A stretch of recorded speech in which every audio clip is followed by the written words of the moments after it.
Welcome back to another awesome episode of Filling in the History. I am the amateur historian. Glad you're sticking with us, and thank you for your comments out there. One of the comments that I've been receiving, which is I think a very good point, is, am I going to cover this or that or the other thing? And the answer is yes. I'm just hoping to do it in chronological order. So I hear you, and we're going to keep at it that way. Today we're actually going to be going over sections 94 through 97. And 94, they thought was done in like 3 months previous to this, in May of 1833, when in reality it was actually after Section 97. So, you know what? Double check your work before you publish something. But this is one of those examples of where the Joseph Smith Papers has clarified history for the church as a whole, which is kind of fun. But we got a lot to get into today. So we're just going to go for it. This is going to be a major turning point in church history. We're talking about building the city of Zion. We're talking about building a temple in Kirtland. And we're talking about major, what I would consider in today's terms, highly illegal activity against the members of the church, where they were kicked out of land that they owned. That was never, no reparations were ever made for that. So we kind of call that a wash. But a lot of this kind of stuff is what we're going to dive into today. So I'm going to be going fast through some of these things, but here we go. Now, the sections are going to be out of order, as I said. We're going to do 95, 96, 97, and then 94 with a lot of stuff in between. And the first thing we're going to go after is a very odd little segment that I love.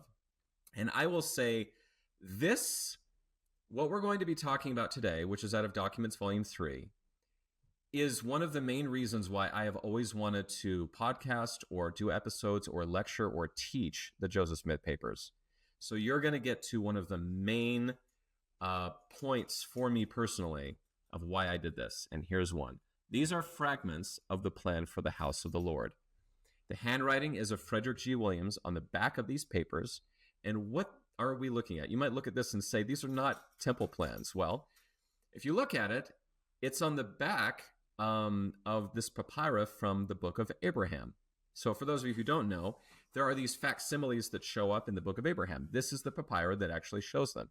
And what they did is they actually wrote up temple plans, and then they used that paper as more or less a pasteboard for the Egyptian papyrus.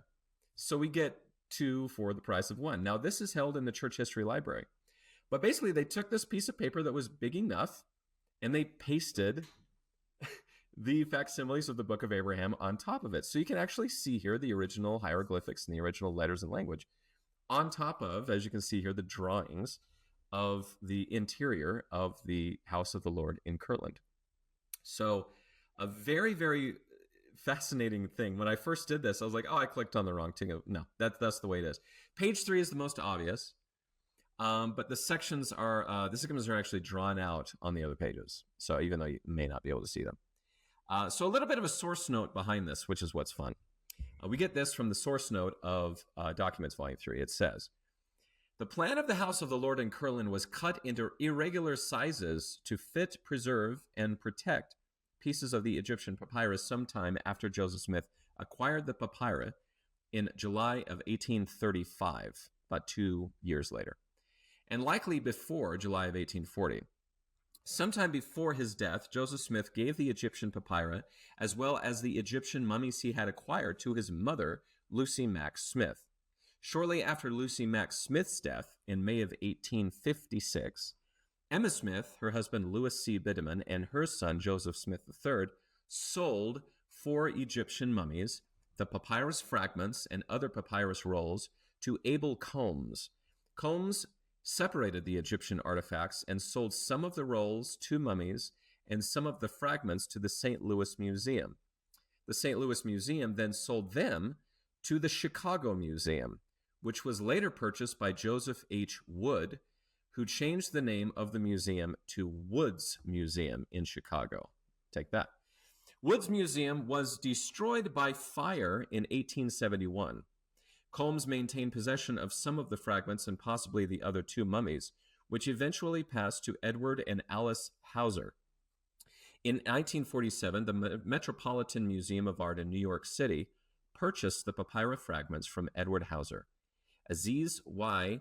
Ativa uncovered the fragments in a collection of Egyptian documents housed in the Metropolitan Museum and helped transfer ownership of these fragments to the LDS Church in November of 1967. The Egyptian papyrus fragments are now preserved as one collection at the Church History Library. What a journey. And, again, this is 1833, so it's not like we have paper all over the place, or 1835, maybe I should say. And so they took these plans that they had, which apparently they didn't really use, cut them up and used them as pasteboards. And that's how they are to this day. And of course, they're not going to separate those out. It would ruin and tear them. So I thought that was very fascinating. So the historical introduction that the documents, Volume 3, adds to this, these are from the editors of the Joseph Smith papers. It says, the documents featured here are 4 fragments of a drawing of the interior floor plans of the house of the Lord, or temple, that was to be built in Kirtland, Ohio. Frederick G. Williams likely drew the plans in June of 1833, as they are similar to the plans of the house of the Lord he drew and sent to Independence, Missouri that same summer. The original drawing was later cut into pieces, which were used as backings to preserve 4 pieces of Egyptian papyrus owned by Joseph Smith. Sections of the original drawing are visible on some of the rectos and versos of these backings. The sketches on the existing 4 fragments featured here reflect the early planning stages for building the house of the Lord in Kirtland. So where do these plans actually come from? Like, what was their sort of inspiration behind this? We get this a little further into the historical introduction. In early June of 1833, a conference of high priests began drafting construction plans and adhering to the instructions of the 1st of June revelation. Appointed 3 men, Joseph Smith, Sidney Rigdon, and Frederick G. Williams, who together constituted the presidency of the high priesthood, as those to whom God should show the manner in which the temple was to be built.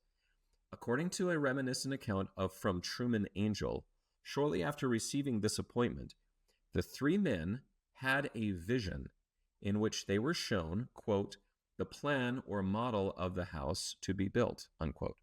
Williams likely drew the architectural plan featured here soon after this experience. Now, we're going to get into a little bit more of what that experience was. But technically speaking, according to this account, the plans that you are looking at here were given by a vision to these 3 men. A very fun story that I've heard before that's really great about this from the historical introduction.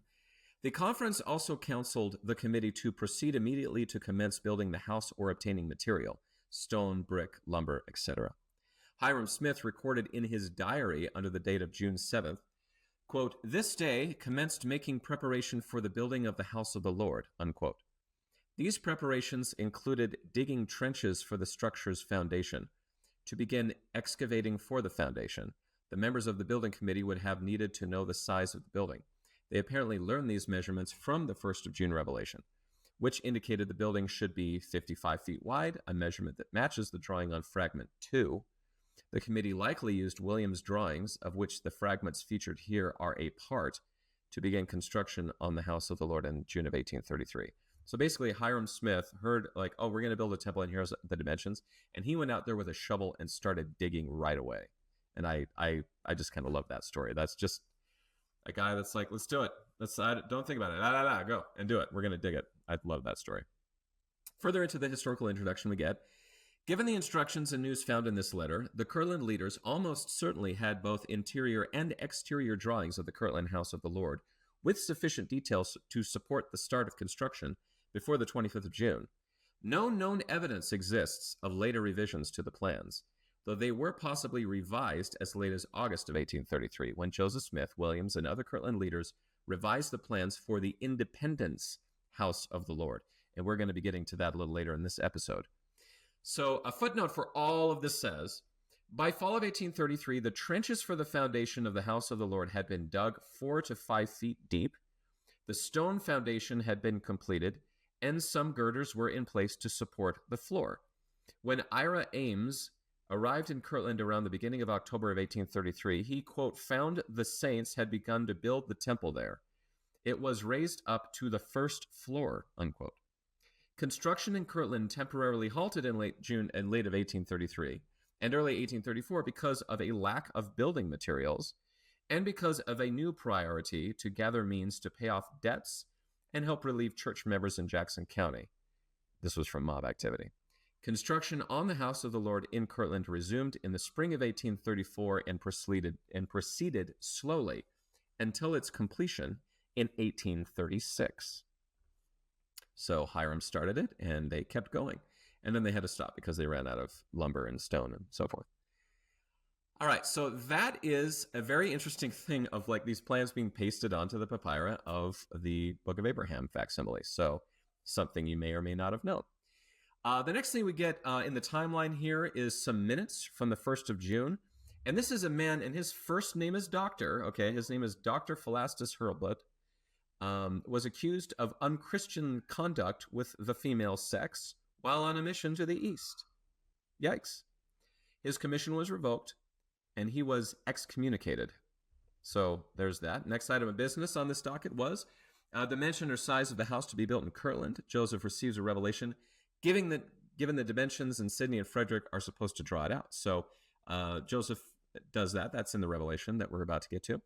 And then Sidney and Frederick are supposed to start drawing the whole thing out. And so that's that meeting. You excommunicate somebody and talk about building a temple. Next thing we get in the timeline is section 95, as we have it in the Doctrine and Covenants today. So, and this meeting where the dimensions were given, like I said, are this revelation. So the minutes I just read equal this section as part of that. So let's talk about it. The earliest copy we get is from Revelation Book 2. It is the handwriting of Orson Hyde. He's still in the driver's seat of this one. It's a very clean copy. We also get one in Revelation Book 1, which John Whitmer wrote, and there's a little flourish about how we write Kirtland. Thank you, John. Love your little flourishes. They look great. And it is actually called Section 95 in the original Doctrine and Covenants. So the unity has happened, the whatever you want to call it. They have come together finally. We match up. Not that it matters at all, but I thought that was notable. Anyway, we also get a copy in the manuscript history of the church. So the circumstantial introduction behind this. The earliest thing that we get is Kirtland, June 1st, 1833. Again, matches the meeting we just talked about. Revelation Book 1 adds the word revelation with fancy lettering. Thank you, John. And that's about it. And the same thing is in the Doctrine and Covenants. The manuscript history gives us a letter received from Hiram Reynolds and Jared. They're kind of the building committee, and which they're kind of explaining, sort of their, and this is a little off topic, but it's kind of their progress made so far on what they've done with the Kirtland House of the Lord. And then it says, the same day I received the following. So that's the only introduction to the revelation that you get. Historical introduction gives us a lot more.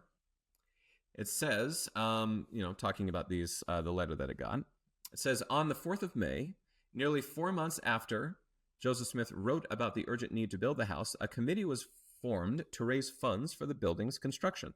A conference unanimously voted that a committee consisting of Hiram Smith, Jared Carter, and Reynolds Cahoon be formed to raise the money. Nearly a month later, neither this committee nor other church leaders had taken any steps towards constructing the building. So, you might have guessed, a chiding is in order, so we get this from the historical introduction. The revelation featured here, dictated on the 1st of June, stated that church leaders' unresponsiveness to the call to build this religious structure would halt the growth and spiritual work of the church.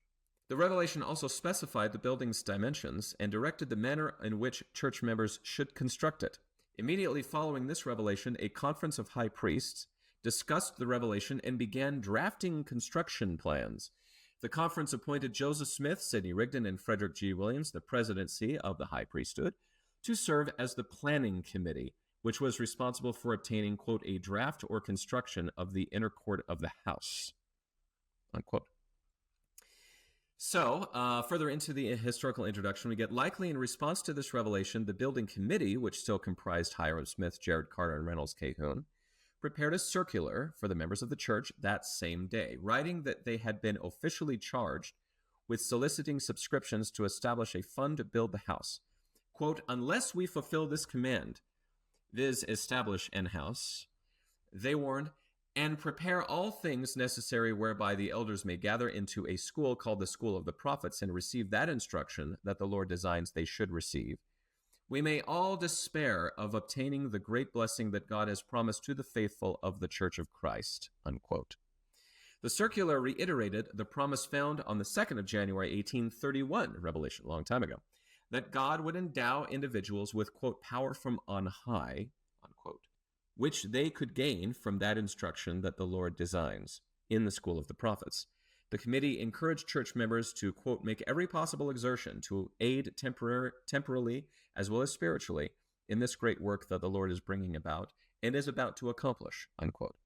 The circular also called for church members to pay their subscriptions and to send the funds to Kirtland by the 1st of September, 1833. Hiram Smith, Reynolds Cahoon, and others began construction on the multi-purpose House of the Lord by June of 1833. The House of the Lord, completed in 1836, eventually served as both a school and a place of worship. It was the church's first temple. So let's get into the content and footnotes of this. The Revelation gives us this. It says, "Ye have sinned against me, a very grievous sin, in that ye have not considered the great commandment in all things that I have given unto you concerning the building of mine house, for the preparation wherewith I deign to prepare mine apostles, to prune my vineyard for the last time, that I may bring to pass my strange act, that I may pour out my spirit upon all flesh." Okay. Footnote 6 to this says, to see Isaiah 28:21, and then gives, according to Oliver Cowdery, the angel Moroni told Joseph Smith that God had, quote, chosen you as an instrument in his hand to bring to light that which shall perform his act, his strange act, to bring to pass a marvelous work and a wonder, unquote. So the strange act, this idea that once the temple's built, that the missionaries can go out and pour out Spirit upon everybody, I guess. So that's what we get from that. So who are we talking about here? Let's get into the Revelation a little bit more here. It says, "Therefore, I command you to tarry even as mine apostles at Jerusalem. Nevertheless, my servants sinned a very grievous sin, and contentions arose in the school of the prophets, which was very grievous unto me, saith your Lord. Therefore, I sent them forth to be chastened." Okay, who's that? The footnote for this says, "Extant records offer no information on the nature of this contention or its consequences. Several men, some of whom attended the school of the prophets, were called to serve missions in late March, about the time that the first school of the prophets ended." So we don't really know who he's referring to here. So this is one of those things that's maybe just never happened or is now lost to us. Further into the text, we get, "Here is wisdom and the mind of the Lord. Let the house be built not after the manner of this world, for I give not unto you that you shall live after the manner of the world. Therefore let it be built after the manner which I shall show unto thee, of you whom ye shall appoint to ordain unto this power." Footnote 16 for this says, "According to an architectural study of the Kirtland Temple, the building was unlike other churches built around the same time, especially in its use of interior space and pulpits. The Kirtland Temple also incorporated contemporaneous architectural styles with an eclectic mixture of Gregorian, Federal, Greek Revival, and Gothic elements." So this is a very unique, very original designed building. So the details of the building are actually found in the Revelation itself, and this is where the minutes were saying this is where they got it from. So it says, "Therefore let it be built after the manner which I shall show unto 3 of you, whom ye shall appoint and ordain unto this power, and the size thereof shall be 50 feet in width, and shall be 60 feet in length in the inner court thereof. And let the lower part of the inner court thereof be dedicated unto me for your sacrament offering, and for your preaching and your fasting and your praying, and the offering up your most holy desires unto me, saith your Lord. Let the higher part of the inner court be dedicated unto me for the school of mine apostles." Now, I'm going to get into my opinion on this in a moment, but I wanted to share 2 footnotes that I find very interesting. Footnote 18 for this says, "At a conference held in early June 1833, Joseph Smith, Sidney Rigdon, and Frederick G. Williams were appointed to, quote, obtain a draft or construction of the inner court of the house," unquote. Reportedly, Williams later said that the 3 men were shown by revelation, quote, "the plan or model of the house to be built. We went upon our knees," he remembered, called on the Lord, and the building appeared within viewing distance. I being the first to discover it, then all of us viewed it together. After we had taken a good look at the exterior, the building seemed to come right over us, and the makeup of this hall seems to coincide with what I there saw to a minutia, unquote. Several weeks later, the presidency sent plans for a similar structure to church leaders in Missouri with the counsel that, quote, should you not understand the explanations sent with the drafts, so as you may have a proper understanding, for it is meet that all things should be done according to the pattern, unquote. On the actual draft, Williams wrote, quote, for your satisfaction, we inform you that the size, form, and dimensions of the house were given us of the Lord, unquote. We also get this from footnote 22. It says, School of Mine Apostles is another name for the School of the Prophets, just so that you know. Now, this is all awesome. So we get this sort of interactive vision where these three men, apparently Frederick G. Williams sees it. He's like, hey, there's a building over there. And they all look and they see it. And they get like this sort of, they can kind of see, really get a good look at it. And then for somehow they gets kind of placed on top of them and they get to see the inner side of it. And they use that to build the plans, according to their story. Now, I just wanted to emphasize something here that I think is a very interesting thing that we don't talk about very much. And this is an opinion by myself, based on everything that I've read in the Joseph Smith papers and other things. I believe that the Kirtland Temple is actually not a temple. I believe it was called a house of the Lord for a reason. And the reason is, if you read in the actual Revelation itself, it says that the lower court is for the sacrament offering and preaching and fasting and, prayers. And the upper court is supposed to be a school for the prophets. So in no place do we have ordinance rooms. We don't have a font. We don't have anything for any ordinance except for the sacrament. Now, if you talk about going to a building where you have the sacrament, and then you have places to have rooms for classwork and teaching, you're going to be talking about a chapel. And so I am of the opinion, this is my opinion as just somebody who's read a little, I believe that what we are actually given here in Kirtland is a pattern for chapels that we still use to this day. We have a rostrum, we have a place for a sacrament meeting, we have a place for classroom instruction. And these things are separated by veils. We call them those plastic partitions, but in essence, they are veils, and we'll get to that in a moment. So I would admonish you, if you are a member of the church, think differently about your chapels, because they may be a lot more important than we're saying. Because the temple, as we know it today, was patterned after the Nauvoo temple. That is something that I would consider a temple today, where we still kind of call our chapels houses of the Lord. I'm going to include tabernacles on that. I'm going to include stake centers on that. This is my personal belief, but I believe very strongly that what we're actually looking at here is a chapel. Thus, the revelation ends. Let's stop talking about me and let's talk about something else. The revelation ends this way. It says, thus saith the son Amen. Remember that? A little Adamic language there. Son Amen, or in other words, Alphas, or in other words, Omegas, even Jesus Christ your Lord. Amen. That's how the revelation ends. Footnote 24 gives an interesting insight. It says, nowhere in the Greek transliterations or standard English translations of the Bible or in other Joseph Smith revelations do the plural words Alphas and Omegas appear in place of a singular Alpha and Omega. Take that as you will, but apparently it's referring to more than one rather than just a singular individual. Don't know what that entirely means, so I'll leave it to that. All right, part one. Some wacky stuff so far and a little bit of opinion from yours truly. But stick around. We're going to be moving on into other sections of the Doctrine and Covenants and some heavy topics as we move forward in church history.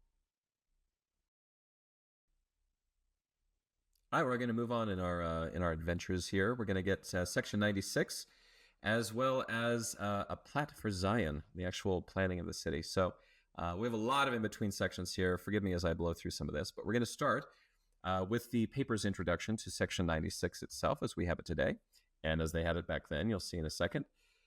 So the same day that we have the minutes from a conference discussing the French farm, the Peter French farm, they couldn't decide on what to do. They had all this land from Peter French in Kirtland, and they didn't know what to do. So they set that aside, said we can't agree on what to do with this. However, what we do get is John Johnson is admitted into the united firm and becomes a high priest. So congratulations. So that's all part of this. It's part of the minutes of a meeting again, which means there's a bunch of people collected together. Joseph has a revelation. They experience it. It's written down. And we get this. The earliest copy we find is in Revelation Book 2. It is the handwriting of Orson Hyde. And there's some very interesting corrections and replacement of code names here. So if you remember, we've talked about this before. Mostly these corrections, these code name additions, were done in the hand of Oliver Cowdery, which I find interesting. So the word Newell, right, Newell K. Whitney, his name is changed to Ahajda. Ahajda, maybe? I don't know. It's a made-up word. Firm is changed to My Order, and that's done twice. We don't call it the United Firm. We call it My Order or the United Order, and that's done twice in this revelation. John Johnson's name is changed to Zombre, which is awesome. Zombre. I wish that was my code name. Joseph's name is changed to Seth. Now I'm talking about you are, and it says here, hey, John Johnson, you are a descendant of Joseph, like Joseph in Egypt, Joseph, Israel's son. And for some reason, this revelation is the only place we see this. Oliver Cowdery changes that to Seth. You're a descendant of Seth, the son of Adam. And it's not in any current scripture, so this is the only place you see that. I find that interesting. We also get this scrap of paper sort of jammed in here, which is in Oliver Cowdery's hand, which says this. It says, revelation given to Enoch, showing the order of the city or stake of Zion, Shaniha, or Shaniha, given for a sample to the saints in Kirtland, June 1833. And Enoch, if you remember, is the code word for Joseph Smith. And Shaniha, or Shaniha, however you want to say it, is the code word for Kirtland. Or you can call it maybe like a spiritual new name for that valley. But the word actually means son, according to the book of Abraham. So we get a couple of things here. And I'm getting this from Abraham chapter 3, verse 13, if you want to go look it up. So Shaneha equals sun. That's what that means. Olea is the moon. Kokab is star. And Kokabim, stars or all of the great lights. And so what Joseph Smith is doing here, and well, I shouldn't say Joseph Smith, but what Oliver Cowdery and other people are doing here, is they're actually using these words from the book of Abraham, in this case, the sun, to describe Kirtland. So kind of an interesting thing. Again, only happens here, which is cool. We got a copy in Revelation Book 1, in this, the handwriting of John Whitmer, and there are no corrections or code names used. So get like a truly clean copy. It just has everybody's names in it, which is cool. It is section 96 in the 1835 Doctrine and Covenants. Mind blown. There it is again. We got two sections that match up to modern time, which is pretty cool. This one does contain the code words and the order substitutions. So if you read the original Doctrine and Covenants for this, you're going to see Enoch and Zombre, which I think is amazing. I love that name.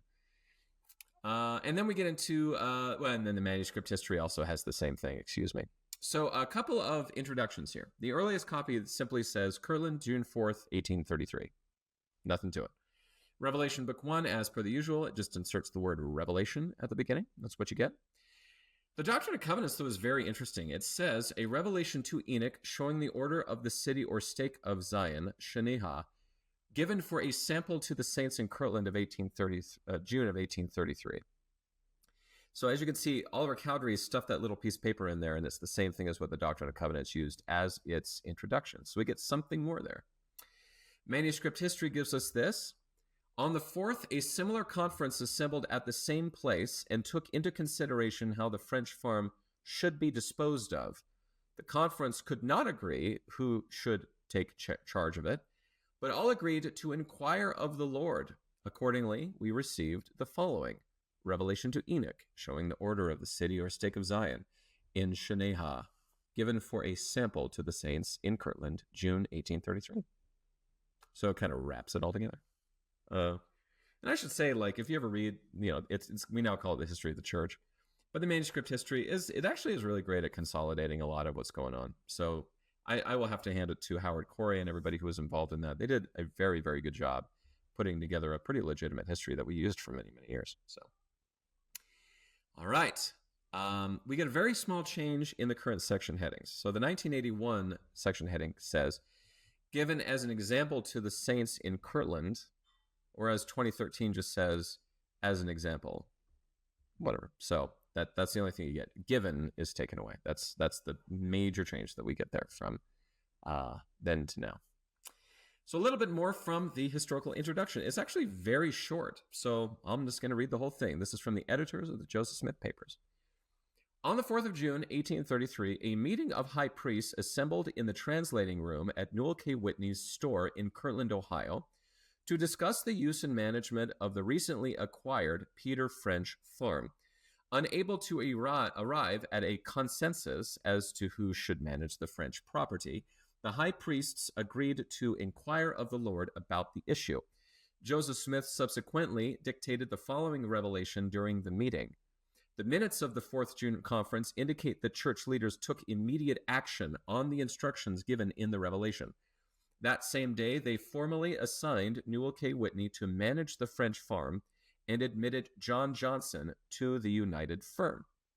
We've read about all of that. So let's get into the content and footnotes of this. The French farm was left undecided, so we get this from the revelation itself. It says, therefore, let my servant Newell take charge of the place which is named among you, upon which I design to build mine holy house. So Revelation says, Newell K. Whitney, you're the dude, bro. And then it says this, out of footnote 3, it says, the lot specified for the holy house was located on the southeastern corner of the French farm. So if you ever visit the Kirtland Temple, you're standing on the southeastern corner of the original French farm plot, which is kind of fun. So the French farm is a big deal. Peter French Farm, this is where a lot of very major early things happened. So that's why I think it's apropos that we have a lot of revelations sort of talking about this. Further into the text we get, therefore take heed that ye see to this matter, and that portion that is necessary to benefit the firm for the purpose of bringing forth my word to the children of men. So another use of the French farm. We get this from footnote 5. It says, the firm refers to the united firm. A subset of the united firm, the literary firm, was responsible for publishing the revelations. Quote, that portion to be devoted to bring forth God's word may refer either to acreage allotted for building a print shop or to land sale proceeds that could be used to support such a printing operation. Although a later revelation called for the construction of a printing house on land belonging to Frederick G. Williams, the print shop was eventually housed in the schoolhouse built not on Williams' land to the south of the temple, but to the west on the former French farm property. So a subset of the united firm was called the literary firm. And I would argue today we kind of have that. We have intellectual property, which is the thing that prints our books. We have, I think it's called, intellectual reserve. Call it intellectual reserve. That's all of this sort of publications of the church. We have property reserve. That's all the real estate of the church. These are all sort of underneath the main body of the church and how they run their business. All right, so we also get a reference to the meeting that we just had. So it says in the Revelation, and again, verily I say unto you, it is wisdom and expedient in me that my servant John Johnson, whose offering I have accepted and whose prayers I have heard, unto whom I give a promise of eternal life, inasmuch as he keepeth my commandments from henceforth, for he is a descendant of Joseph, and a partaker of the blessings of the promise made unto his fathers. Verily I say unto you, it is expedient in me that he should become a member of the firm, that he may assist in bringing forth my word unto the children of men. Therefore ye shall ordain him unto this blessing. And as you remember, the earliest copy we have, Oliver Cowdery apparently said he's a descendant of Seth instead of Joseph, but we don't see that anywhere else. It's just that one place. All right, so that's the end of that. We now get into a lot of stuff to talk about. So first thing we get is a meeting on the 6th of June to talk about building the house of the Lord, and the temple committee, which is Hiram and Reynolds and Jarrett, are to start building it and then obtain, they need to get stone and brick and lumber and all that kind of stuff. That's that meeting. Then a couple of weeks go by. 24th of June is an appeal from Dr. Philastus Hurlbut, which says, and I love this, it's very interesting. There's some drama here. It says, I, Dr. Philastus Hurlbut, having been tried before the Bishop's Council of High Priests in a charge of unchristian-like conduct with the female sex, and myself being absent at the time and considering that strict justice was not done me, I do by these presents most solemnly enter my appeal unto the President's Council of High Priests for a rehearing according to the privilege guaranteed to me in the laws of the church. So this is him saying, you guys passed down some judgment, but I want to appeal it, and I have that right. And then we get the meeting for this case.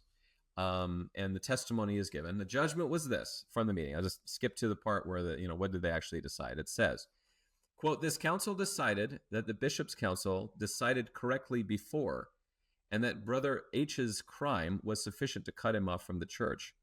But on his confession, he was restored. And that's signed by Joseph Smith. So they say, hey, you did your thing, you messed up, and now you are excommunicated, but we're going to restore you because you were super honest. All right. That same day, we get a few meeting notes. So this is, I'll just read it to you. It says, June 21st, 1833, Brother Daniel Copley's priest license and membership were taken from him by the President's court because he refused to fulfill his mission according to the counsel of the High Priesthood of the Holy Order of God.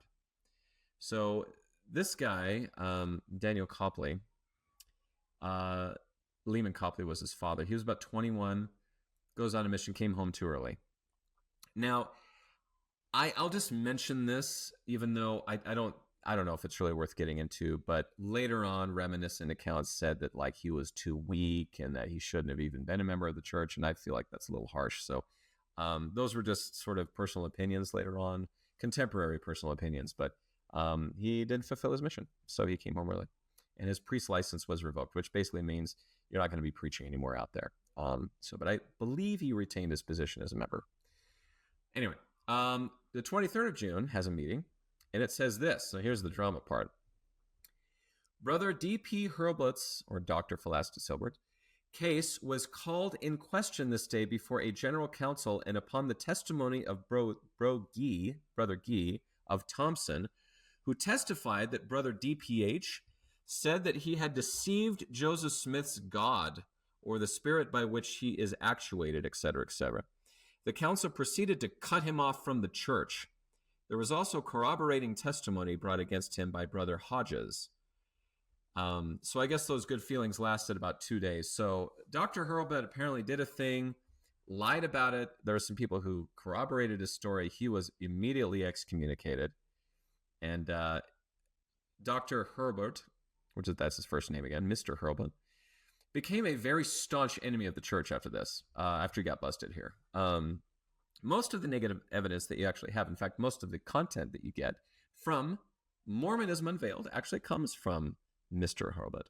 So he got busted, and then he went all over to gather all the negative stuff that he could, and he worked with Eber Howe to write Mormonism Unveiled. And in a way, we're grateful because there's a lot of historical good stuff that comes out of that. So thanks, Doctor.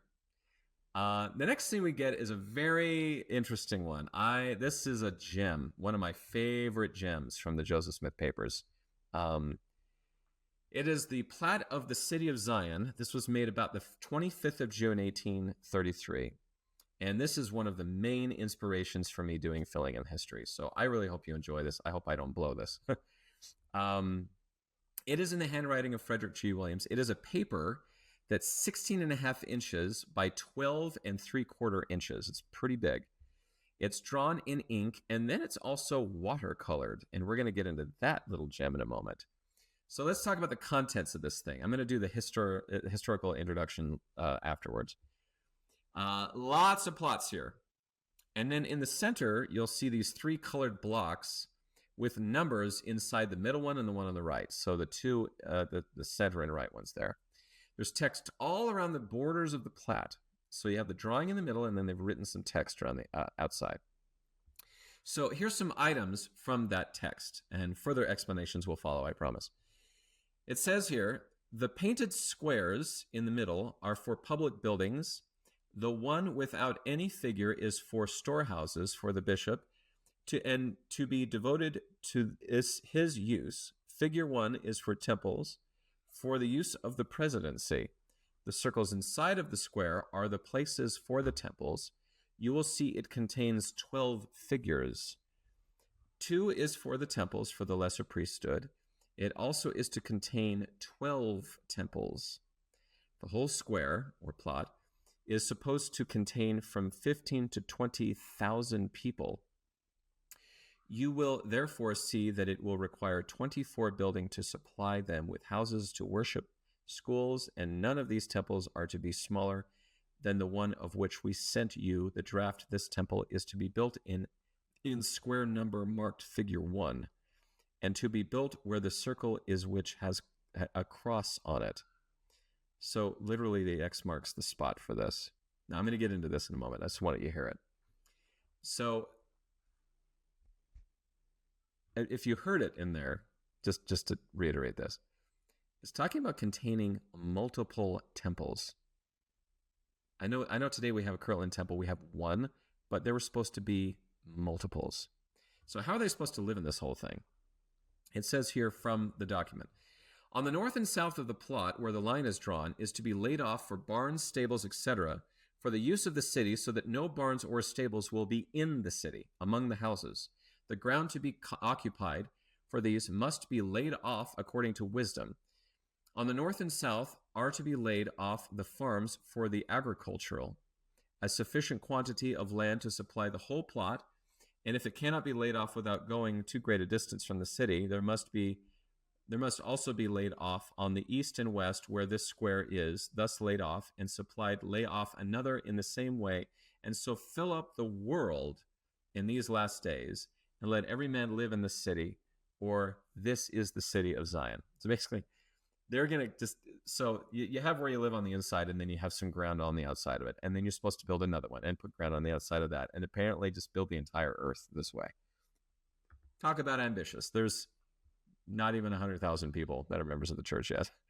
Anyway, so how many people could you in a temple back then, right? It's talking about tens and 20,000 people. Well, footnote 9 for this says this. For the entire projected population of at least 15,000 people to attend church at one time, 625 people would have to fit into each of the 24 temples. This figure, more or less, matches the seating capacity according to the specifications of the plans of the House of the Lord sent to Missouri with this plat. Built according to plan and calculating one person per 18 inches, the pews, choir seats, and pulpit seats together would hold approximately 696 people per temple. So this was meant for a lot of people, about 700 people per temple. As long as you're 18 inches wide. I don't know if I'm 18 inches wide or not, but that's how much space you get. All right, historical introduction behind this. I'm hoping this explains some of this to you. It says, the plat is drawn with the east-oriented side at the top. So what you're looking at here, the top part of it, is not north, that is east. It displays a 1 square mile grid with 49 city blocks and 132-foot wide straight streets crossing at right angles. The square mile grid pattern adhered to guidelines set out in the Federal Land Ordinance of 1785 and was common in urban planning during this period of American history. So this is not entirely unique. And what's funny is now it's associated with Latter-day Saints because we built Salt Lake City this way, and Provo and, Springfield, and all these towns are laid out in this sort of square grid by the compass sort of thing. Footnote 6 to the introduction says this. According to historical geographer Richard H. Jackson, Philadelphia was an early example of a planned city that incorporated some of the same features as the plan for the city of Zion. Jackson also demonstrates that the plan for Zion, particularly its street width, is similar to the layout of several towns in Ohio with which Joseph Smith was likely familiar. So, again, nothing new. In fact, Philadelphia might have been one of the first to try this, which I thought was very interesting. However, your math doesn't really add up, so we get this from the historical introduction. The instructions stated that each house should be set back 25 feet from the street and be made of brick and stone. The explanation also indicated that the city was intended to accommodate 15 to 20,000 people. However, the plat features only 976 residential lots, which means that more than 15 individuals would have needed to live in each house in order to accommodate a minimum of 15,000 people. 15 people in a house. So I guess have babies, or I'm not sure where they were going with that. So I don't know, maybe it's a 2-story home, but yeah, that was a lot of people per home. So how do people live and farm and work here? Well, we get this. The Platt and his explanation depicted an urban agrarian center designed for equitable distribution of property, community cohesion, and convenient access to schoolhouses, places of congregational worship, and nearby agricultural land that was to support the urban population. The explanation of the Platt indicated that all individuals living in the city of Zion were to reside in the urban center even if they worked on a farm. The presidency explained that all farms, grazing areas, and agricultural structures were to be built outside the city's perimeter, forming a hinterland and green belt. The Platt did not indicate where businesses were to be built, suggesting they might also be located outside of the city, or perhaps they were to be connected to residential lots or located on one of the central blocks within the storehouses. So basically, of the 3 squares, the blank one on the left might have been for businesses as well. We don't know. We don't know. All right, so here's the main event, the religious center of Zion. We get this from the historical introduction. The 3 larger blocks in the center of the Platt contained a complex of 24 multi-purpose buildings, or houses of the Lord, which were to dominate the urban landscape. The presence of these buildings and the apparent exclusion of other types of buildings highlights the role of religion in the city.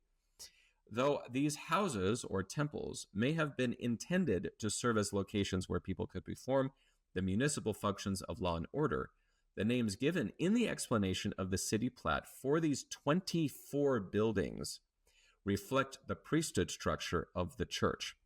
This sacred space was the city's focal point. Much of daily life was meant to revolve around these buildings, which would likely be used for church administration, ecclesiastical worship, and priesthood education. 2 years earlier, during a visit to Jackson County in summer of 1831, Joseph Smith and 7 other church leaders had, quote, assembled together where the temple is to be erected. Sidney Rigdon dedicated the ground for the city, and Joseph Smith laid a cornerstone for the contemplated temple on the 3rd of August, 1831. Rigdon then pronounced this spot of ground wholly dedicated unto the Lord forever. The Platt may have been designed with that spot of ground as its center. So if you didn't hear that, they were originally considering building 24 temples in the center of town. That never came to pass, but that was the original very ambitious goal that they had. Now, X marks the spot, as we talked about before, from the historical introduction. Along with this Platt, an architectural plan for the first house of the Lord to be built in Zion accompanied the letter to church leaders in Jackson County. That plan also gave specifications, dimensions, and names for the 24 temples to be constructed in the city center. The Kirtland leaders wrote that they desired, quote, with all our hearts the prosperity of Zion and the peace of her inhabitants, for we have as great an interest in the welfare of Zion, unquote. For this reason, they sent the Platt explanations and plans. They instructed that the temple identified on the Platt by an X was to be built immediately in Zion for the presidency as well as all purposes of religion and instruction, much like the multi-purpose structure then being built in Kirtland, underscoring the importance of the plans and explanations sent. Joseph Smith and the Kirtland leadership informed the recipients in Missouri that if they did not understand the explanations for the house or the Platt, quote, you will inform us so as you may have a proper understanding, for it is meet that all things should be done according to the pattern, unquote. The explanations on the borders of this Platt are also found in Letterbook 1. So all this kind of like going around it, this is all kind of copied and put in Letterbook 1. So again, take what you see as the Kirtland Temple, multiply it by 24, but the one that they sent, the specific Kirtland Temple one, was supposed to be the X marks the spot right in the center of town. So there was an order to these things. We'll get to that in a second, which is kind of fun. This document caused some major feelings, though. So, although this Platt had not yet reached Jackson County, opponents of the church claimed to have heard church members declare openly that their God has given them this country of land, and that sooner or later they must and will have possession of our lands for an inheritance. Such sentiments angered many local residents and further motivated them to expel the Mormons. The plat of the city of Zion, had it been seen by the church's opponents, could have confirmed what they already believed about the Church of Christ's goals in the county. By the time this plat was received in Missouri, church members were already embroiled in a growing civil conflict with other residents of Jackson County, and therefore could not implement the plans. Based on letters from Missouri and noticeable defects in the plan, Frederick G. Williams, again on behalf of the presidency of the high priesthood, drew a revised plat map for the city of Zion and sent it to Missouri about 2 months later. So the fighting words and the origins of the major issues of the saints being driven out over and over again is the idea is, hey, we're going to move in, we're going to buy you guys out, and we're going to take this whole thing over for ourselves. So again, I think an understandable, beginning of a conflict, but these plans hadn't even arrived yet. So, but I love the implication here. If they would have seen him, they would have been really upset. So yeah, there you go. Now, let's flip this page over. There's some things here as well. I'm not going to read the whole thing here, but it does give the names of these temples. They were going to have names for themselves. So basically what it says is, hey, squares, and then it gives numbers, and then it gives squares, all this whatever. And then it gives the name of the temple. That's what we're going to do today. So they are to be called the house of the Lord for the presidency of the high and most holy priesthood after the order of Melchizedek, which was after the order of the Son of God, upon Mount Zion, city of the New Jerusalem. That's a very long name. Next, we get the sacred apostolical repository for the use of the bishops. After that, the holy evangelical house for the high priesthood of the holy order of God. After that, the house of the Lord for the elders of Zion and ensign to the nations. Then we get house of the Lord for the presidency of the high priesthood after the order of Aaron, the standard for the people. Then we get house of the Lord, the law of the kingdom of heaven, and messenger to the people for the priesthood, high priesthood after the order of Aaron. After that, house of the Lord for the teachers in Zion. After that, house of the Lord for the deacons in Zion. And it says underneath must be written on each house, holiness to the Lord. And then it says this, the stars are to have the sentences placed together, having committed an error in writing the sentence. For the high priesthood after the order of Aaron should be placed immediately after the house of the Lord. Anyway, the naming is a little strange, but that's what we get. Footnote 26 to this says, the high priesthood after the order of Aaron seems contrary to the high priesthood, which was after the order of Melchizedek. So that was understood to be the church at this time. This designation probably refers to the bishopric who preside in the lesser or Aaronic priesthood. So sort of the highest office in the Aaronic priesthood. So basically you get a building for bishops, priests, teachers, deacons. You get some for the apostles. You get some for the first presidency. They all have their own little thing. And if this kind of sounds familiar, we're going to get to that in a second as well. But before that, footnote 30 connects the temples with famous pulpits. Ready for this? It says, like the 24 temples listed here, the 2 sets of tiered pulpits that were to be built in the house of the Lord were labeled according to priesthood office, as shown on the temple plans sent to Missouri in June of 1833. At one end, 4 tiers of pulpits, each with 3 seats, were to be built for, in ascending order, the deacons, teachers, priests, and the presidency of the lesser priesthood. So, teachers, deacons, priests, and then the bishopric. Those were the tiers of those pulpits. At the other end, 4 tiers of pulpits were for, in ascending order, elders, high priests, bishops, and presidency of the high priesthood. The temple numbering in this paragraph shows the same pattern. The first 3 temples listed were for elders, the next 3 for high priests, the third cluster for the bishops, with the highest numbers in the temple block for the presidency of the high priesthood. In the second block, the numbered temples were also assigned to ascending order for the deacons, teachers, priests, and the presidency of the lesser priesthood. And you see this, by the way, if you look at any temple with like 3 spires on either side, so you have like Salt Lake is like this. These 3 spires are for the Aaronic priesthood, and these taller spires are for the Melchizedek priesthood. And in the upper room, that's how they built that as well. So there's this pattern of like kind of these two supporting and being opposite of each other. So let's get into the pulpits themselves. So what do these all mean? On the front of these pulpits, and this was the pattern going to be used for building entire houses to worship in. I just wanted to explain this. I might get into this a little later when we get into sections 109 and 110, but just for now, just because it's kind of fun. See if you can see a pattern here. So on the pulpits, you see PEQ, which is presidency of the elders quorum, right? Presidency of EQ, elders quorum. PHPQ, which is presidency of high priest quorum. Then you get presidents of 70, PSZ. Perhaps Z was meant to be a Q for quorum, but anyway.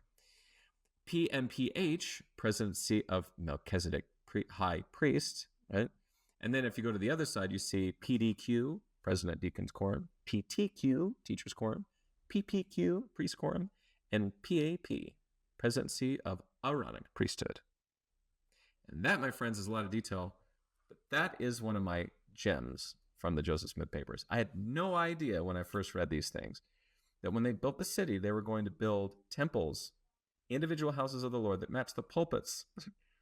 And that's how they were supposed to work. The deacons would go here, and the teachers and the priests, and they would all be taught, and they would be public buildings. They would do law and order there, all sorts of stuff. Really amazing. So that might have been a lot of detail, but I got it off my chest. Go take a look at it if you want. As we move on into our next sections, our next parts here, we're going to get into a little bit of persecution going on in Independence, Missouri, as well as more sections of the Doctrine and Covenants. So stick with us. Okay, so here we are again for part 3. Let's get into some scripture explanations as well as a plan for the temple in Zion. So no sections in this part. What we do get is on the 25th of June, 1833, a plan for the house of the Lord. Frederick G. Williams is writing this. It's bigger than the city plat, actually. It's 18 3/4 inches by 22 1/4 inches big. It's a big piece of paper that we got going on here. The historical introduction for this says, by 25th of June, 1833, the presidency of the high priesthood approved Williams' architectural draft of the interior and exterior plans of the Missouri house of the Lord. The specifications on the plan for this first temple in Zion provided greater detail for the interior than for the exterior. Joseph Smith and other church leaders in Kirtland told the recipients of this plan in Missouri that if they did not understand the explanations for the temple or the city plat that accompanied it, quote, you will inform us so as you may have a proper understanding, for it is meet that all things should be done according to the pattern, unquote. I've said that like 3 times now. The package containing the plat and its architectural plan arrived in Jackson County on the 29th of June, 1833, just after violence against church members had erupted in Missouri.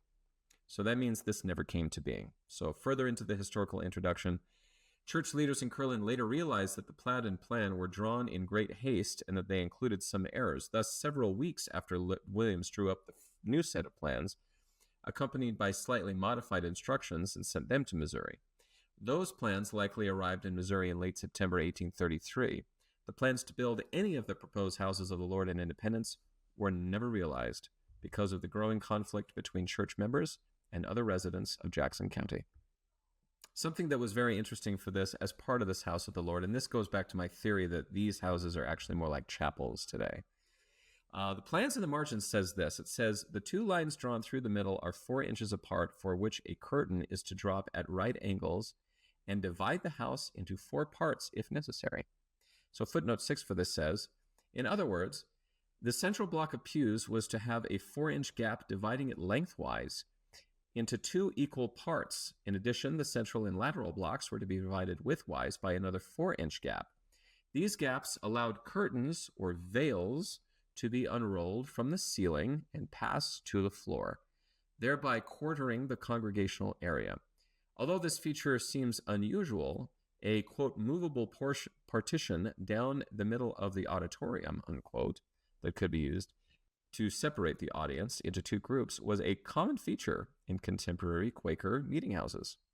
So the idea of dropping veils to separate off a room is actually very common, and we see this all over the place even today. So if you go to a Latter-day Saint chapel, you can see that basically the chapel area, the rostrum is there, and on the other side is a stage, and in between there is like a basketball court usually, and then a big sort of extended seating area, and then a bunch of pews, and you can quarter those things off. And so for most temple plans, I want to say you get 1, 2, at least 3, count it 4 if you want to count the stage. But this sort of thing of dropping down and dividing up that space was pretty common and is still to this day. Now I love this. On the back of the plans, we see this. The corner seats are to be occupied by singers. So let's do a choir. Footnote 13 says this. This appears to be a reference to seating for a choir. According to music scholar Michael Hicks, these plans revealed that Joseph Smith had planned to have a formal choir, and a choir was in fact organized for the Kirtland Temple's dedication in 1836.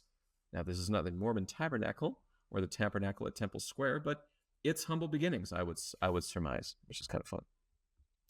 All right, after this, we get a letter that contains a plat for Zion and the plans for the temple. It is a very long letter, and it is written on very large paper. It was the plat, the plans for the temple, all of this, plus the letter was wrapped up in a package that was sent off. And so just so that you know, I'll just read to you some brief points here because our episode is very long today. The letter is written in first person of Sidney Rigdon on behalf of the First Presidency. Frederick G. Williams is writing it down, though.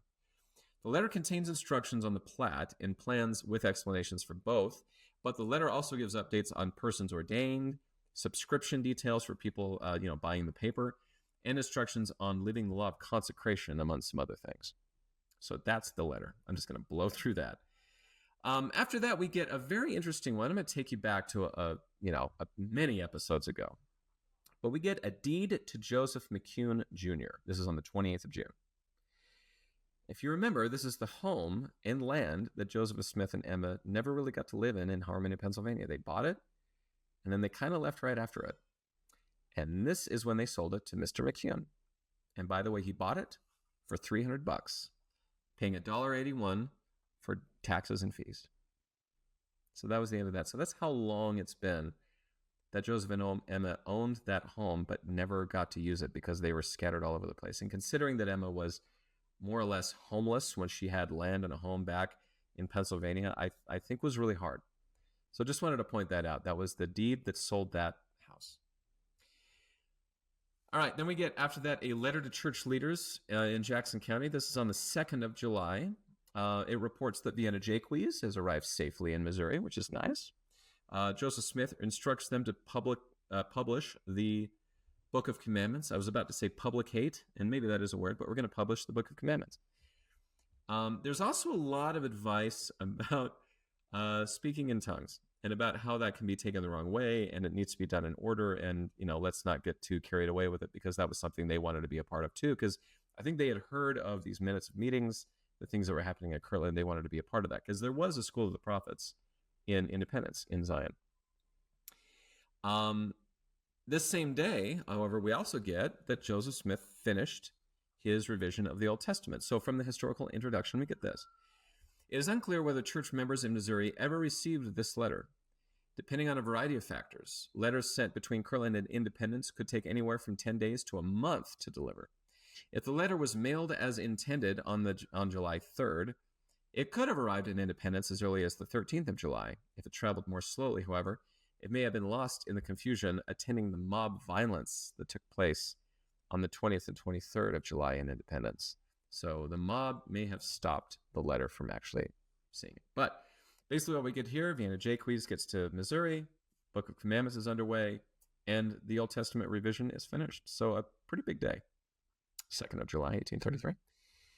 All right, we get a letter to John Smith.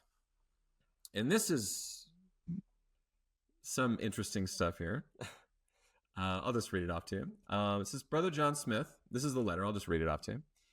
We have just received your letter on the 8th of June, which seems to have been written in a spirit of justification on your part.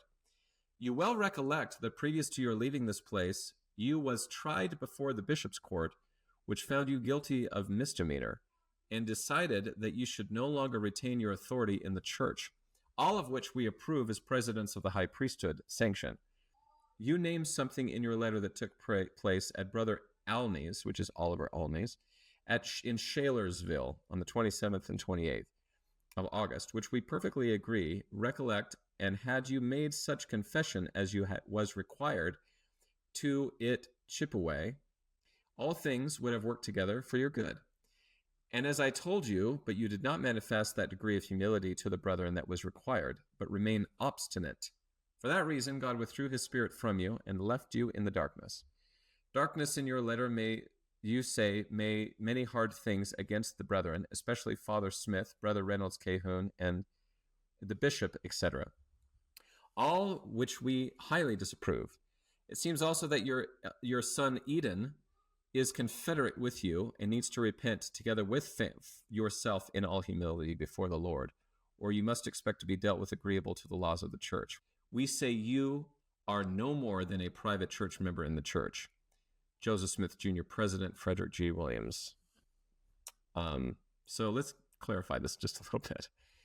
First of all, this is not Uncle John. This is not John Smith, who later became a patriarch. This is no relation to the prophet Joseph Smith. So let's get into some historical introduction here. On the 29th of June, 1832, John Smith sold his farm in Northampton, Ohio, and planned to move to Missouri. In mid-July, he visited his son Eden in Chippewa, Ohio, where John attended meetings of the local church branch. While in Chippewa, John was apparently accused of committing an offense for which he was required by a local church disciplinary council to confess, which he refused to do. In late August 1832, John and Eden Smith left Chippewa for Kirtland, Ohio. On their journey, they visited church members at Shalersville Township, Ohio, where John became embroiled in a conflict that may have been related to his earlier alleged offense in Chippewa. At a disciplinary hearing held in Kirtland prior to John Smith's departure, Bishop Newell K. Whitney and his counselors relieved John of his priesthood authority. However, John did not leave his priesthood license with the authorities in Kirtland as required, and by the 15th of December, 1832, he moved to Vermilion County, Indiana, where he and Eden, his son, both officiated as holders of the priesthood. In Eugene, Vermilion County, John served in positions of authority in early 1833, occasionally acting as the president of a conference or council meeting. On the 8th of June, John wrote a letter to Joseph Smith. On the 2nd of July, Joseph Smith responded with this letter of disappropriation, which indicates that before John left Kirtland, he was in fact charged with a misdemeanor and deprived of his authority in the church. The presidency of the high priesthood later informed the branch in Eugene that, quote, you are not required to receive his teachings, but to treat him as a transgressor until he repents, to the satisfaction of the church at Eugene and at Kirtland. Ouch. So how did this wash out? You get a guy who's basically got disciplined and then went off and still did his thing. He's like, forget you guys, I'm keeping my license. So it says here, the letter featured here referred to John's offenses and Eden's complicity in those offenses. In the letter, Joseph Smith and Williams also reiterated that they considered John a private member of the church with no priesthood authority. The letter also suggested that John would be brought back into full fellowship if he expressed proper humility and repentance, and that unless he did so, he would be subject to additional church discipline. It is not known if he ever reconciled with the church. So we don't know where this went.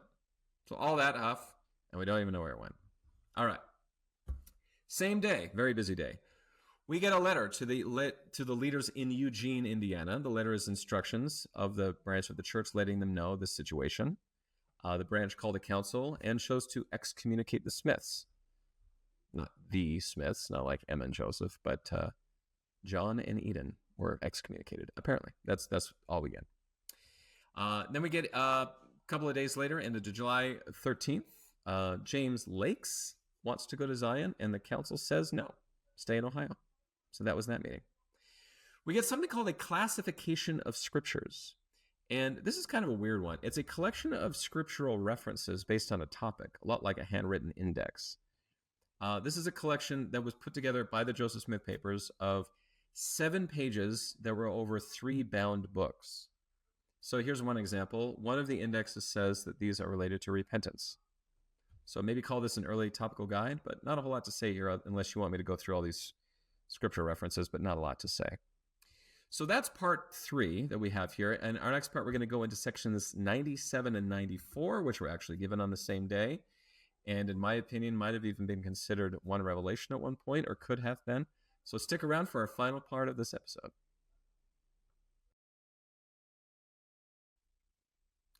All right, let's button this up in our final portion here. This is going to be sections 97 and 94, so we'll light right into it.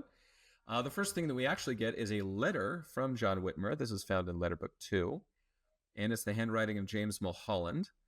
It's written mostly to Oliver Cowdery, but it's also kind of addressed to Joseph Smith, so we put it in the Joseph Smith papers. The historical introduction to this says, in this 29 July 1833 letter, John Whitmer and William W. Phelps provided details about events unfolding in Jackson County, Missouri, to church leaders in Kirtland, Ohio. In the July 1833 issue of the Evening and Morning Star, William W. Phelps published an editorial titled Free People of Color, which warned free black members of the Church of Christ about the Missouri state laws that prohibited free blacks from coming to or settling in the state, quote, under any pretext whatever, unquote. So this is antebellum South. This is pre-world or pre-Civil War time. So talking about, kind of letting freed slaves know what the situation was not taken very well. So moving on to this. By July 1833, non-Mormon residents of Jackson County circulated a document enumerating their grievances against members of the Church of Christ and stating their determination to eliminate them from the county by purchasing their properties or by, quote, such means as may be sufficient to remove them. Signed by some 300 residents of Jackson County, the document, known later among members of the church as the Manifesto, also called for a meeting to be held on the 20th of July to further discuss the perceived problems with the Mormons and how to remove the church members from the county. At the meeting, the assembled Missourians adopted resolutions listing specific actions to be taken against the Mormons and appointed a committee to present their agreed-upon demands to a group of church leaders. The committee presented their ultimatum that same day and gave church leaders only 15 minutes to reply. The Mormons refused to comply, after which the committee returned to the courthouse, where those who had gathered voted to demolish the Mormons' print shop. After destroying the shop, they tarred and feathered Bishop Edward Partridge and Charles Allen and gave notice that they would return on the 23rd of July. So this is the destruction of the press that ruined the publication of the Book of Commandments. And they went back, and like I said, they tarred and feathered. They kind of beat up the main leaders that they could, tarred and feathered them. And this in response to this idea that they were going to take over the land, that they were going to allow freed slaves to show up, all this kind of stuff was the match that struck this little tinderbox. So we get further into the historical introduction. Partridge and other church leaders reported that on the 23rd of July, the mob again assembled to the number of about 500 and proceeded to take some of the leading elders by force, declaring it to be their intention to whip them from 50 to 500 lashes apiece. John Corrill, John Whitmer, William W. Phelps, Sidney Gilbert, Edward Partridge, and Isaac Morley, quote, offered themselves as a ransom to the mob for the church, willing to be scourged or die if that will appease their anger towards the church. But the mob declared that all church members must leave or die. The confrontation on the 23rd of July led to the creation of another document known as the Memorandum of the Agreement. In the agreement, Mormon leaders pledged that most of the leaders of the church and half of the members would leave the county by the 1st of January, 1834, and the remainder would leave by the 1st of April, 1834. So I know we've talked about Sidney Gilbert in the past. I just want to point him out as he's had some conflicts. But they actually presented them to say, if you need to whip us or kill us, then do it. Just let these people live. Was a very, quite a change from the conflicts they've had in the past. So a very interesting story there. Further into the historical introduction, we get the letter featured here, which includes copies of the Manifesto and of the Mormons' agreement to leave the county, indicates that the church leaders in Missouri had received Cowdery's letter and was written in response to his request. On the 29th July letter, John Whitmer, the principal author, provided an update on recent developments in Jackson County, while William W. Phelps added a note on both the anxiety and faithfulness of the Missouri church members. And if you're wondering how this splashed out, if you're not familiar with church history, the mob got away with it. Everything that they did, they got away with it. I mean, just to put it very simply. So footnote 21 from this letter says this. Members of the Church of Christ received almost no compensation for their lost property and the abuse they suffered, despite the considerable time and money spent attempting to seek redress through the legal system. In 1839, for example, Edward Partridge wrote, quote, "I have never received any satisfaction for being tarred and feathered by the mob on the 20th of July. Quote, although I commenced a suit against some of them for $50,000 damage and paid my lawyer $600 to carry it on.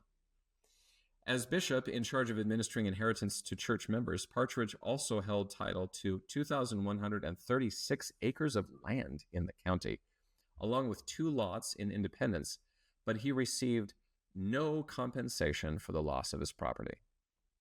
So the mob, they succeeded. They got 2,136 acres of land. They beat the crap out of some people, destroyed a printing press, burned some buildings down, and I guess everybody was okay with it. And that, I have to say this, I mean, take your pick on who you're talking to here, because this kind of thing has happened to a lot of different groups throughout American history, and this is kind of the ugly side of the frontier. And you'll see this. I think most Western movies are actually made about this. This happened to a lot of different people, and Latter-day Saints were no exception. So pretty nasty stuff. There is a very targeted manifesto. So this thing that we're talking about, this manifesto, we do have a portion of it. It says here, according to a petition that church leaders sent to Missouri Governor Daniel Dunklin, about 400 to 500 people met at the courthouse in Independence on the 20th of July to draft the following resolutions. So just, this is writing to the governor saying this is what we're going to do. This is in the United States. Okay. Number 1, that no Mormon shall in future move and settle in this county. 2, that those now here who shall give a definitive pledge of their intention within a reasonable time to remove out of the county shall be allowed to remain unmolested until they have sufficient time to sell their property and close their businesses without any material sacrifice. 3, that the editor of the Star be required forthwith to close his office and discontinue the business of printing in this county. And as to all other stores and shops belonging to the sect, their owners must in every case strictly comply with the terms of the 2nd article of this declaration, and upon failure, prompt and efficient measures will be taken to close the same. 4, that the Mormon leaders here are required to use their influence in preventing any further immigration of their distant brethren to this county, and to counsel and advise their brethren here to comply with the above requisitions. 5, that those who fail to comply with these requisitions must be referred to those of their brethren who have gifts of divination and of unknown tongues to inform them of the lot that awaits them. This group then resolved to destroy Mormon's printing establishment, which they did, and they also engaged in other forms of mob violence. So let's go through it. Let's talk about the First Amendment here. No Mormon shall move into this part of the county. So there's your freedom of religion. Those that are now here have to intend on leaving. So, freedom of property is there. Editor of the Star has to close his office. That's the freedom of the press. Mormon leaders are required to prevent further immigration. So that's crossing state laws. They can't have businesses. So that violates the Commerce Clause. They just about do about everything to violate the Constitution in about alphabetical order here. And what they did was very wrong. And like I said, as upset as you may or may not be, perhaps maybe you're out there thinking, Latter-day Saints and Mormons deserve all of it. I think it's wrong no matter who you are. And I know this has happened to many different people for many, many centuries and decades, and probably is happening even to this day. And this is a very disgusting practice. So, but things changed. The Civil War happened, and a lot of this kind of stuff altered. Another thing I wanted to mention here, before we get too harsh, because this kind of stuff is upsetting, but not to get too harsh about these people, because at the time, states had a lot more power over themselves. And the idea, in some cases, some legal historians will tell you that, like, states could do this, just the federal government couldn't. And if you read the Constitution, yeah, okay, so Congress shall make no law against the establishment of religion, but perhaps a state can, or a governor can. Yeah, one interpretation of it. Anyway, so there you go. That's the letter leading up to everything else. And I have done that because the letter is very long. I'm not going to read it. And it also kind of sets the stage for the next couple of sections that we have and the next couple of episodes that we have in filling in the history. So let's start into section 97. So the earliest copy that we get here is from Revelation Book 2 in the handwriting of Frederick G. Williams again. He's kind of taking the front seat here again. There's some interesting ink used for some printing marks and corrections made here, which I thought was interesting. We also get a copy in Revelation Book 1, which is the handwriting of John Whitner, with very few corrections, but they're all in John Whitner's hand. It is called Section 81 in the 1835 Doctrine and Covenants, and it is also found in the manuscript history of the church. The earliest sort of introduction to this is simply Kirtland, 2nd of August, 1833. So we're just a few days after this mob violence happened. So this is over in Kirtland, too, so it's not like they know what's going on. It says, 2nd of August, 1833, the word of the Lord unto Joseph, Sidney, and Frederick. That's all you get. Same thing for Revelation Book 1. Doctrine and Covenants actually gives us less. It just says Revelation given, August 1833, and that's all you get there. And the manuscript history briefly talks about the previous letter that we just read. And then it says, on the 2nd instant, the same day of the publication of the mob in the Monitor, I received the following revelation given August 1833. Don't know what that means. Anyway, some writing errors there. There are no differences in the modern section headings. So from the historical introduction, we get this. For section 97, it says, the 2nd of August revelation featured here further warned that if the members of the church did not observe divine commandments, they would suffer, quote, sore afflictions with pestilence, with plague, with sword, with vengeance, with devouring fire, unquote. But if Zion sinned no more, none of these things shall come upon her. Now, further into this, unbeknownst to Joseph Smith at the time he dictated this revelation, church members in Jackson County were already suffering sore afflictions. Other county residents demanded that Mormons leave their homes, destroy the church's printing establishment, and tarred and feathered Bishop Edward Partridge and Charles Allen. The 2nd of August revelation instructed church members to chastise the wicked among them and to repent completely to avoid further violence and suffering. So there's the introduction. And hopefully all of this has been filled in. A lot going on here, obviously. So some of the content and footnotes of this. We have a school of the prophets in Zion. So we get this from the introduction.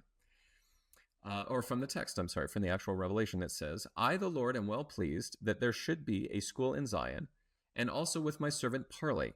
For he abideth in me, and inasmuch as he continue to abide in me, he shall continue to preside over the school in the land of Zion, and I will bless him with a multiplicity of blessings, in expounding all scriptures and mysteries to the edification of the school and of the church in Zion, unquote. Footnote 6 to this says, no official records exist concerning the organization of the School of the Prophets in Missouri, or of Parley P. Pratt's call to be the teacher. A June 1833 letter from the First Presidency, however, contains a possible reference to the school and to Pratt's appointment. Quote, we commend the plan highly of you choosing a teacher to instruct the high priest that they may be able to silence gainsayers, unquote. Pratt wrote in his autobiography that he was called to preside over a school of elders in the summer of 1833. It is uncertain if these two references are about the same school. Nevertheless, a school was organized in Missouri, and Pratt further explained that approximately 60 men attended the school once a week in the open air under some tall trees, in a retired place in the wilderness where we prayed, preached, and prophesied, and exercised ourselves in the gifts of the Holy Spirit. That's from the historical introduction. We get a very interesting definition of tithing that I thought would be worth noting. From the text, we get, verily I say unto you that it is my will that an house should be built unto me in the land of Zion, like unto the pattern which I have given you. Yea, let it be built speedily by the tithing of my people. Behold, this is the tithing and the sacrifice which I, the Lord, require at the hand of their hands. that there may be a house built unto me for the salvation of Zion. Footnote 15 for this says, tithing, as used here, suggests performing a sacrificial duty to do the works that God asked of faithful church members, rather than the giving of a tenth of one's annual increase. As church members later understood the practice of giving a tenth of one's increase as a form of tithing began in late November of 1834, over a year later, and the annual contribution of 1/10 of all their interest became a church mandate in a revelation dictated on the 8th of July, 1838. So, like 5 years later. So this tithing that we talk about, and was used a lot, like when they built Kirtland, when they built Nauvoo, when they built Salt Lake, they were tithing their time. And I would say we still hold this today. Like if you serve a mission, like if you're a young man, young woman serves their mission, you're tithing your time to the Lord. You're tithing a portion of your life to the work of the ministry. So there you have it. A very powerful scripture in here says, inasmuch as my people build an house unto me in the name of the Lord, and do not suffer any unclean thing to come into it, that it be not defiled, my glory shall rest upon it, yea, in my presence shall be. Therefore I will come into it, and all the pure in heart that shall come into it shall see God. So footnote 17 for this says, Joseph Smith sent a copy of the Olive Leaf Revelation to Missouri and explained that it commanded us in Kirtland to build a house of God and establish a school for the prophets. This is the word of the Lord to us, and we must, yea, the Lord helping us, we will obey. As on conditions of our obedience, he has promised us great things, yea, even a visit from the heavens to honor us with his own presence. And like I said, when we get to section 110, we're going to get a bit of an insight as to what that came to be. So a very interesting one. And I know this is maybe a criticism of the modern church of like, are you really saying that if we go into the whatever Mount Timpanogos or Manhattan, New York temple that we're going to see God? And according to this revelation, that's kind of what it's implying. That's what it's saying. All right. We get a couple of very timely promises here from the text. Therefore, let Zion rejoice, while all the wicked shall mourn. For behold, and lo, vengeance cometh speedily upon the ungodly as the whirlwind. And who shall escape it? The Lord's scourge shall pass over by night and by day, and the report thereof shall vex all people. Yet it shall not be stayed until the Lord come, for the indignation of the Lord is kindled against their abominations and all their wicked works. Nevertheless, Zion shall escape, if she observe to do all things whatsoever I have commanded her. And the final words from this says, let it be read this once in their ears, that I, the Lord, have accepted of their offering. But if she sin no more, none of these things shall come upon her. And I will bless her with blessings, and multiply a multiplicity of blessings upon her and upon her generation forever and ever, saith the Lord your God. Amen. That's the end of that. So that's section 97. Now we get into section 94. The introduction for this, we get the earliest copy is Revelation Book 2. So Frederick G. Williams is writing this one, very clean copy. We get an addition from him at the very end of it, which we don't have in any published revelations, which says this. These two houses are not to be built until I give you a commandment concerning them. That's it. Now, I'm going to skip ahead into the actual footnotes portion of this. Footnote 16, later in this text, says this. At a later date, Frederick G. Williams inserted the following at the end of this revelation. Just read it.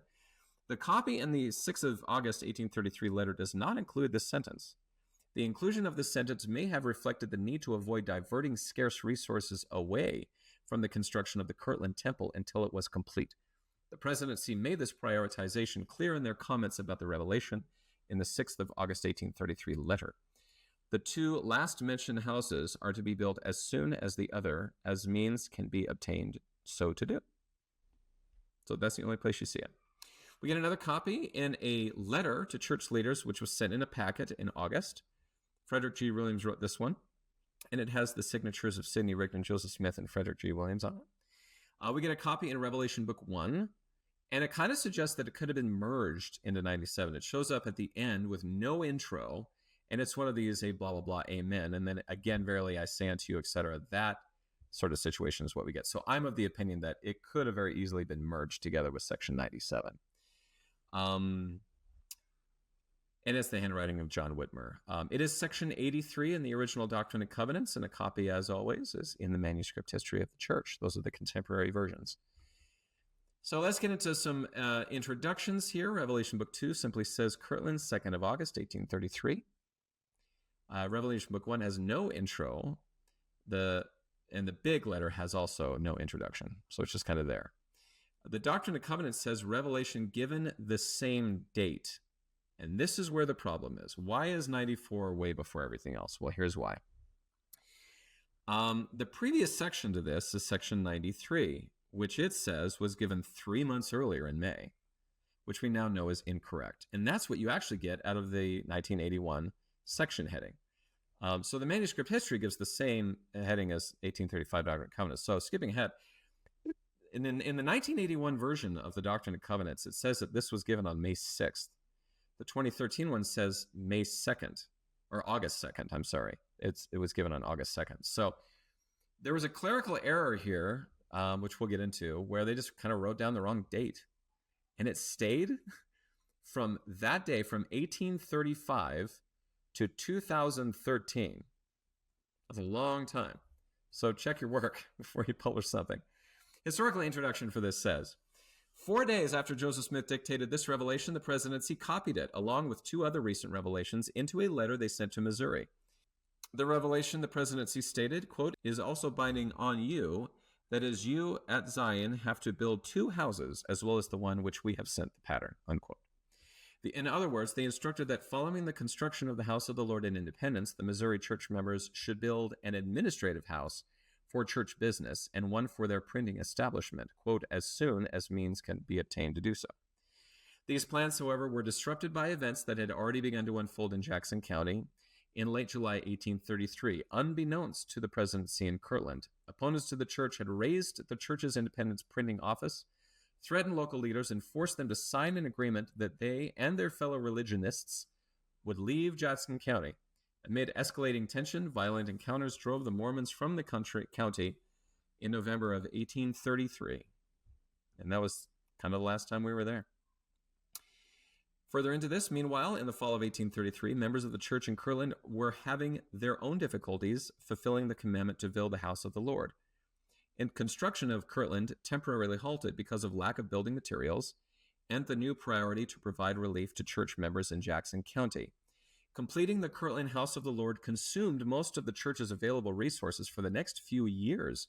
After printing operations moved to Kirtland, they were first housed at the John Johnson Inn and later at the schoolhouse. The 2 structures meant for the presidency and for the printing were never built in either Kirtland or Jackson County. And then we're going to get into, like, why were these dated wrong? This is the editors of the Joseph Smith papers being very nice. It says, however, when preparing the 1835 volume for printing, the compositor apparently mistakenly inserted the 6th of May 1833 revelation between the first to 2nd of August revelation and the one featured here. So section 97 and 94. Thus, in the 1835 edition of the Doctrine and Covenants, the phrase given the same date in the Revelation heading seems to refer to the 6th of May rather than August 2nd. The 1844 edition of the Doctrine and Covenants maintained the same heading as the 1835 edition. For the 1876 edition, a new heading was written that explicitly dates this revelation to the May 6th. This error was perpetuated in all subsequent editions of the Doctrine and Covenants until the 2013 edition published by the Church of Jesus Christ of Latter-day Saints. It's a long time. All right, so some content and footnotes from this we get. And I'll just say this too. I'm going to skip a ton of footnotes because I've already described in detail a lot of what they're referring to here. So just so that you know, a lot of stuff is skipped from the Joseph Smith papers because it's referring back to things we've already discussed in this episode. But the text does give us this. Let the first lot on the south be consecrated unto me for the building of an house for the presidency, for the work of the presidency, in obtaining revelations, and for the work of the ministry of the presidency, in all things pertaining to the church and kingdom. Verily I say unto you, that it shall be built 55 by 65 in the width thereof, and in the length thereof, in the inner court, and there shall be a lower court and an higher court. according to the pattern which shall be given unto you hereafter. And it shall be dedicated unto the Lord from the foundation thereof, according to the order of the priesthood. A couple of footnotes here. Number 6 says, these dimensions are the same as those given for the Kirtland Temple in a Revelation 2 months earlier, which we've already discussed. However, in footnote 7, we also get this. This building was never built, and there is no record that a detailed architectural pattern was ever created. So this revelation just frankly never happened. Footnote 8 also says this. Since this building was never constructed, there is no record of the order of the priesthood that was to be followed in dedicating it. So that whole phrase, we don't know what it means. Like, after the order of the priesthood, we don't know what it means. The text also gives us, verily I say unto you, the second lot on the south shall be dedicated unto me for the building of an house, unto me for the work of the printing of the translation of my scriptures, and all things whatsoever I shall command you. Footnote 11 for this says, on the 2nd of July, 1833, Sidney Rigdon wrote that he and Joseph Smith had finished the translation of the Bible a few hours since. The previous week, as the translation neared completion, they informed church leaders in Missouri that the printing of the new translation cannot be done until we attend to it ourselves, and this we will do as soon as the Lord permit. A month later, that permission was given to the revelation featured here. The presidency reported to the leaders in Missouri, quote, you will see by these revelations that we have to print the new translation here at Kirtland, for which we will prepare as soon as possible, unquote. Because they viewed the directives of this 2nd of August revelation to be equally applicable to church members in Jackson County, the presidency added, quote, you are to print an edition of the scriptures. There at the same time we do here, so that 2 editions will be struck at the same time, the one here and the other there, unquote. However, subsequent events in Jackson County and Kirtland interfered with this plan. So we are supposed to be getting the Book of Commandments out of this printing press, as well as an edition of what we now call the inspired version of the Bible. It was razed to the ground. It never happened. And it never happened. So there you go. Wow, a lot of stuff. I'm supposed to be talking about like the Kirtland Temple plans, houses of the Lord, a plat for a whole city, Zion and how it is, persecutions, Doctrine and Covenant sections. That was a ton. So I hope you appreciated that. I hope I didn't lose you too far in there. There's a lot of data in there.